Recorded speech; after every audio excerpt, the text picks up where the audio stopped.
باش نعملوا حتىش 6 تصبيح 1200 دوغري.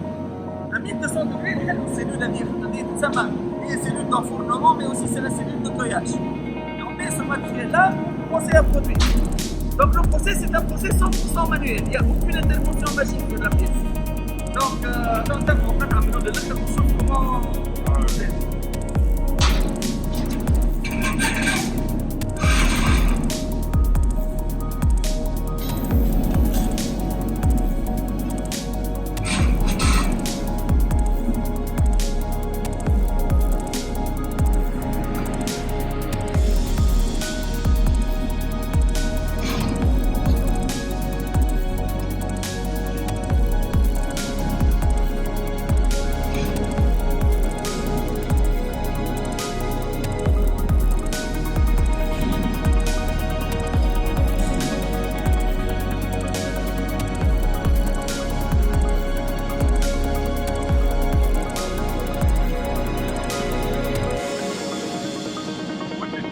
حطوهم صغار هم اللي يعطيهم الكولور. ايوه باش نوريك كيفاش باش ناخذ قطعه من النخل كيفاش نعملوها.